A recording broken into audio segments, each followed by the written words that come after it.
নমস্কার বন্ধুরা। সুপ্রিম কোর্টের ডিএ মামলার রায়ে শিক্ষক সহ ক্যান্টিন এইড বিভাগের কর্মীরা কি অথই জলে? কবে পাবে তারা ডিএ? সুপ্রিম কোর্টে যে হিয়ারিং হয়েছে তাতে রাজ্য সরকার যে কমপ্লায়েন্স রিপোর্ট জমা দিয়েছে তাকে ডিএ মামলার আইনজীবী প্রবীর চ্যাটার্জি সরাসরি সেই কমপ্লায়েন্স রিপোর্টকে চ্যালেঞ্জ করলেন। পাঞ্জাব এবং হরিয়ানা হাইকোর্টের ঐতিহাসিক রায় কি বাংলার ডিএ মামলার রায়কে, ডিএ মামলার মোড় ঘুরিয়ে দিতে পারে? আলোচনা করব বন্ধুরা, পুরো ভিডিওতে থাকবেন। শুনানিতে ডিএ মামলার যে সমস্ত আলোচনাগুলো উঠে এসেছে সেগুলো আলোচনা করব আপনাদের সঙ্গে। প্রথমেই আপনাদেরকে জানাবো যে রাজ্য সরকার শুনানিতে যে কমপ্লায়েন্স রিপোর্ট বা কাজের খতিয়ান জমা দিয়েছে সেই কাজের খতিয়ানকে সরাসরি ইউনিটি ফোরামের আইনজীবী প্রবীর চ্যাটার্জি চ্যালেঞ্জ করেছেন এবং উনি স্পষ্ট জানিয়েছেন যে এই রিপোর্টে অনেক কিছু অসঙ্গতি রয়েছে। মূল তিনটে পয়েন্ট ছিল। মামলাটা এখনই মিটছে না, সুপ্রিম কোর্টে 6 মে শুনানি রয়েছে। মামলাকারীরা আগামী শুনানির আগেই জোরালো নো অবজেকশন জমা দেবেন।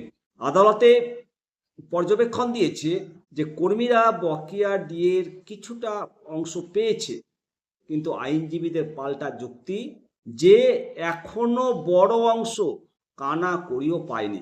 বন্ধুরা, বাংলার ডিএ মামলার মাঝেই একটা খুশির খবর এসছে পাঞ্জাব এবং হরিয়ানা হাইকোর্ট থেকে।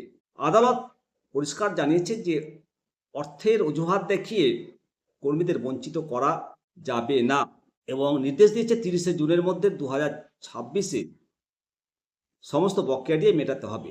সবচেয়ে বড় কথা হলো অল ইন্ডিয়া সার্ভিস অফিসারদের মতো সাধারণ কর্মীদেরও কেন্দ্রীয় হারে ডিএ দিতে হবে।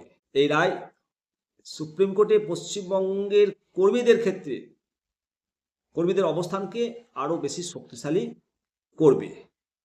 রাজ্য সরকারি কর্মীরা এখনও কেন্দ্রীয় হারে অর্থাৎ 58% যে ডিএর দাবি জানাচ্ছে সেখানে মাত্র 18% ডিএ পেয়েছে, 4% ঘোষণা করেও দেয়নি। 6 মে যে শুনানি রয়েছে সেই শুনানিতে শিক্ষক সহ সরকারি কর্মচারীদের ভাগ্যে কি আছে সেটা 6 মে জানা যাবে।